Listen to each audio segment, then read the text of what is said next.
মসজিদে নববী। হঠাৎ আমি রাতের গভীরে শুনি কান্নার আওয়াজ আসে।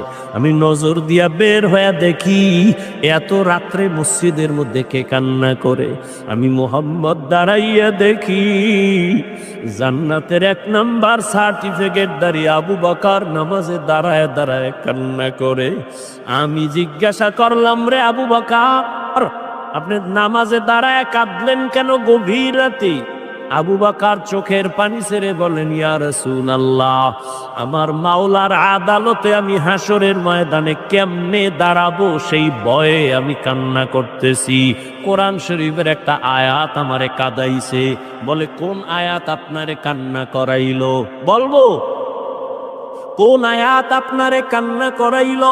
আবু বকর বলে, ওই আয়াত, ইন্নাল্লাহা আশতারা মিনাল মুমিনিনা আনফুসাহুম ওয়া আমওয়ালাহুম বিআন্না লাহুমুল জান্নাহ।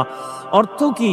আল্লাহ বলেন, আমি মুমিনের জান মাল কিনে নিলাম, বিনিময়ে মুমিনের জান্নাত